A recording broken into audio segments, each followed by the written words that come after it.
Oh my gosh! This is undoubtedly one of the biggest cubing fails in many years, if not the biggest of all time. Jayden McNeill could have had the first sub-4 single and 3x3 world record, but due to a fumble and drop of the cube, he has a 4.97, which is still amazing, but let's get into the reconstruction. So this is the scramble. At this point in the round, many good cubers were already getting good solves on this scramble, as it is fairly easy, and you'll see why in a second. So what you can do with this scramble, blue cross, you've already got 3 pieces in. These two are correct relative to each other, as when you solve them they will be solved. The white one is already here, so it's not in the right place for now. But what we can do is work with this cross edge corner and its relative edge. So with just one F move, this makes the whole 2x2x1 bar here, and you can insert that with an R prime, which inserts it straight away, but that bumps out these cross pieces. So you solve those first with a D to put them in the right place, R prime to insert that, and then for the last cross edge you can do that R prime F prime R. So the whole cross just looks like F to pair it up, D to bring these back, R2 F prime R. And there's your X cross. From there, with all of those moves, this blue, yellow, red pair here stays in the exact same position.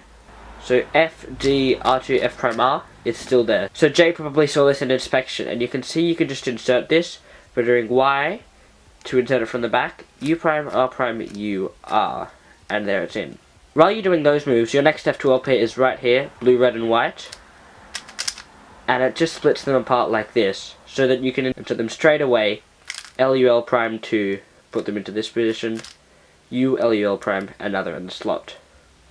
The last F2L pair is already made after we've done that. So Jay can go straight into inserting this, Y prime, R prime, U, R. Now Jay has had some adventures with VLS, so it is likely that he could at least predict what the OLL was going to be or something of the sort.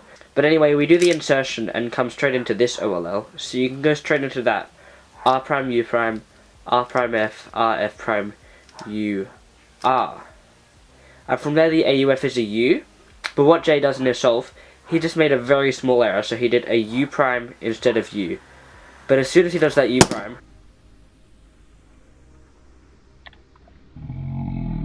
so the last part of his solve looks essentially like this.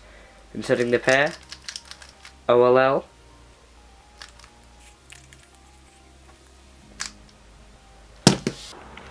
this is still Jay's PB in his first sub-5, but it's gotta hurt to almost have that first sub-4 single, beat Felix, but then have it taken off you just by a simple cube drop.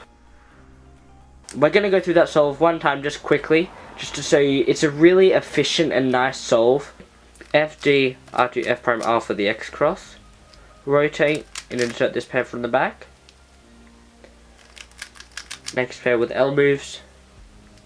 Rotate. Now, a nice trick Jay could have done here, just so you know, he could have done R2, F, R, F prime, U, R, as that's a VLS, and would also skip PLL. But anyway, he inserts it, does the OLL, U prime. Great job to Jay on this 4.97 solve anyway, which is his competition PB. Just unfortunate that he had to miss out on breaking a milestone. But Jay, you still hold the world record in my heart. And Jay is still an amazing, fantastic solver. It understandably is probably disappointing for him. I guess we'll see who gets the next world record single. Whether it be Felix, Max, Jay, Patrick, someone completely else. If you'd like to watch it, there'll be a link in the description to the Twitch clip, because so far there is no YouTube video out yet. But until then, I'll see you in the next one. Bye.